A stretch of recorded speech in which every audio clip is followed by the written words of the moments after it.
안녕하세요. 오늘 강의를 맡은 배경용 변리사라고 합니다. 오늘은 무형자산을 활용한 전략 컨설팅에 대해서 강의를 진행해 보도록 하겠습니다. 저는 전기공학을 전공한 변리사고요. 그래서 전기공학을 전공했고 국내에서 세법을 가장 잘 아는 변리사가 아닐까 싶습니다. 많은 세무사님들과 같이 이제 무형자산 양수도 컨설팅을 진행을 했는데요. 오늘은 한 6가지 테마로 설명을 좀 드려볼까 합니다. 첫 번째는 지식재산권, 특허상표, 디자인권의 기능 및 본질. 기본적으로 이거에 대한 개념을 좀 파악하셔야 될 것 같고요. 그 다음에 무형자산 컨설팅의 트렌드 변화를 좀 설명드리도록 하겠습니다.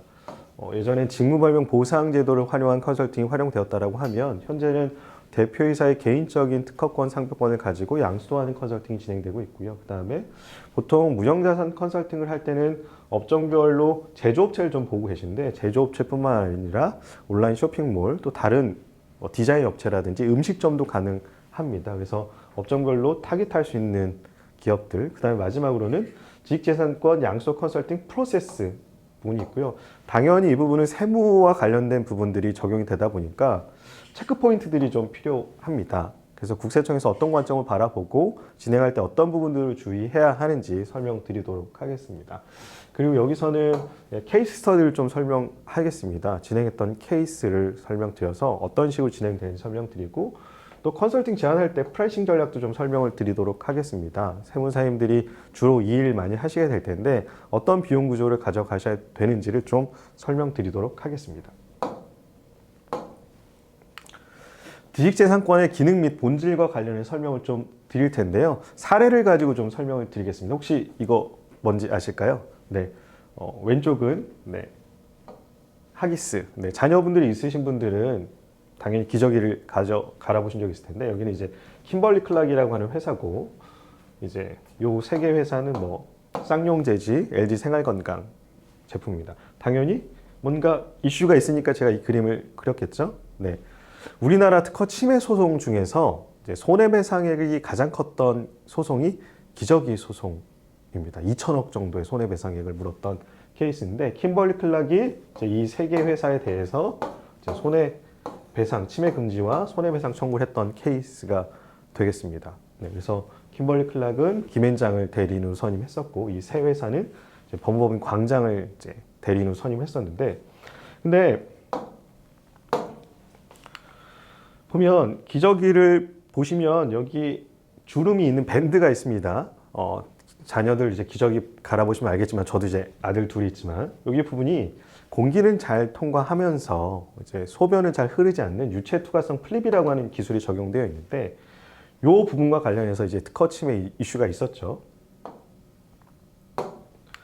그러면 기본적으로 이제 1,500원에 이제 특허 침해배상 손해소송이 있었는데 궁극적으로는 킴벌리 클락이 소송에서 패소를 하게 됩니다. 소송 비용으로 엄청나게 많은 돈을 썼는데 그러면 킴벌리 클락이 소송에서 진 거냐라고 생각할 수 있는데 소송이 오랫동안 진행되는 과정 가운데 LG생활건강이나 쌍용재지 이런 회사에서는 이 소송을 대응하느라고 또 침해에 대한 확정 판결이 나오지 않아서 신제품을 출시하지 못했죠. 그래서 킴벌리 클락의 소송은 졌지만 소송 전에 한국시장 점유율이 43%였다가 소송 후에 75%까지 올라갑니다. 결국 뭐냐? 특허권, 즉 지식재산권이 갖고 있는 가장 큰 기능은 타인이 이 기술을 무단으로 사용하지 못하게 하는 독점 배타권이라는 부분입니다. 네, 버버리 케이스도 있는데 버버리에서도 이제 버버리 무늬를 상표권으로 이제 닥스에다가 소송을 해서 사용하지 못하게 했었던 케이스도 있죠. 그래서 기본적으로 나의 어떤 권리를 침해하는 사람에게 사용하지 못하게 하는 배타권이 있습니다. 그러면 지식재산 컨설팅 트렌드의 변화를 좀 설명드릴게요. 앞에는 지식재산권의 본질에 대해서 말씀을 드렸고요. 네. 이 부분에서는 직무발명 보상제도와 양수도, 그다음 특허 담보대출 관련해서 좀 설명을 드리도록 하겠습니다. 보시면 2016년도에는 직무발명 보상제도라는 것은 회사의 직원이 발명을 완성하면 이것을 회사에 신고하고 신고해서 그 회사가 특허 출원을 하게 되면 그 출원한 부분에 대해서 보상해주고 뭐 등록되면 보상해주고 이 기술을 적용해서 제품을 생산하면 그 부분에 대해서 보상을 해주고 그러다 보니까 그때는 징후발명 보상금에 대해서 비과세였는데 이게 2017년도 1월 1일 이후부터 300만 원까지만 비과세로 이제 근로소득 처리가 되다 보니까 이 직무발명 보상제도 즉 대표가 직무발명한 부분에 대해서 이제 직무발명 보상제도를 활용했던 컨설팅이 이제 진행이 안 되게 됐죠. 세제적인 혜택이 없다 보니까 그러다가 이제 대표이사가 갖고 있는 개인적인 특허권, 상표권, 디자인권과 같은 지식재산권을 이제 법인에 매도하면서 이제 법인의 이익잉여금을 이제 받아 나오는 컨설팅이 이제 시작이 되는데 17년도에는 필요 경비율이 80%였다가 이제 18년도에 70%, 19년도 이후부터는 60%로 이제 줄긴 했지만 그래도 여전히 이제 많이 이제 진행되는 컨설팅 중에 하나라고 보시면 되겠습니다. 개념은 간단합니다. 잘 아시는 것처럼 대표가 갖고 있는 개인적인 상표권, 특허권, 뭐 디자인권을 법인에 매각을 하고 법인에서는 이 평가 금액에 따라서 대금을 지급하게 되고요.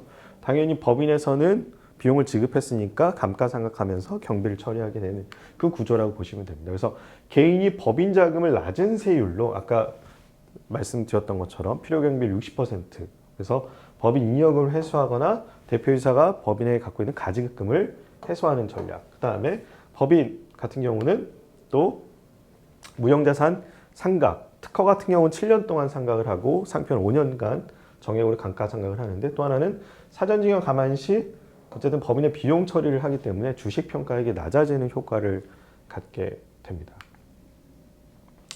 그래서 보시면은 여기서 소득세법에서 기타 소득은 이자, 배당, 사업소득, 근로소득, 연금소득, 퇴직소득 및 양도소득으로 외소득으로 여기는 산업재산권, 상표권이 다 포함되어 있죠. 특허권도 포함돼서 그다음에 100분의 60에 대해서는 이제 필요경비율을 인정하고 초과하는 것은 필요경비에 산입한다라고 되어 있습니다. 그래서 60%의 필요경비율 인정된다라는 부분이 핵심이고요. 그다음에 또 하나는 대표이사의 특허를 양도해서 이익잉여금 출구하는 부분뿐만 아니라 이제 특허 담보대출이 굉장히 시장에서 활성화되고 있습니다. 그래서 혁신 중소기업에 3년간 100조 원을 대출해 주겠다. 네, 그래서 특허권과 생산 설비 등을 함께 담보로 제시해 더 많은 자금을 더 낮은 금리로 대출을 해주겠다.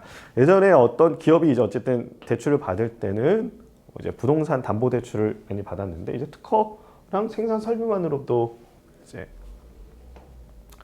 대출을 받게 되는 시대가 온 거죠.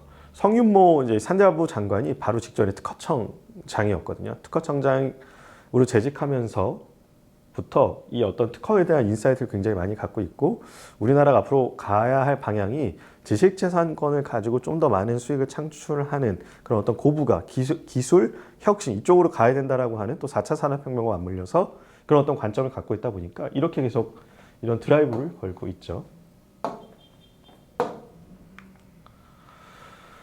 그래서 또한 특허청이 또 중소중견기업의 산업재산권을 매입하고 활용하는 사업을 할 수 있도록 했다. 그 다음에 특허청은 중소중견기업의 담보산업 재산권 매입과 활용 사업을 위한 전담기관을 지정하고 출연도 할 수 있다. 이게 뭐냐면 아시는 것처럼 부동산 같은 경우는 이제 대출이 회수 안 되면 담보권을 실행해서 경매를 한다든지 해서 회수를 할 수 있는데 특허는 그만큼 활발한 거래가 안 되다 보니까 이게 은행에서 담보대출을 해줬는데 갚지 못하면 담보권을 실행하기 굉장히 어렵다 보니 정부에서 이런 것들을 해소할 수 있게끔 어떤 전담기관을 통해서 회수할 수 있는 그 구조까지 짜놨다라고 보면 됩니다. 어떻게 보면 세금으로 이 부분을 커버하겠다라는 건데 그래서 정부 은행이 공동 출연한 회수 전문기관이 부실 IP를 매입하여 은행 손실 50%까지 보존한다. 그래서 어떻게 보면 세금으로 커버하는 거지만 그럼에도 불구하고 정부가 이 정책으로 드라이브를 걸겠다라고 하는 게 트렌드라고 보시면 됩니다.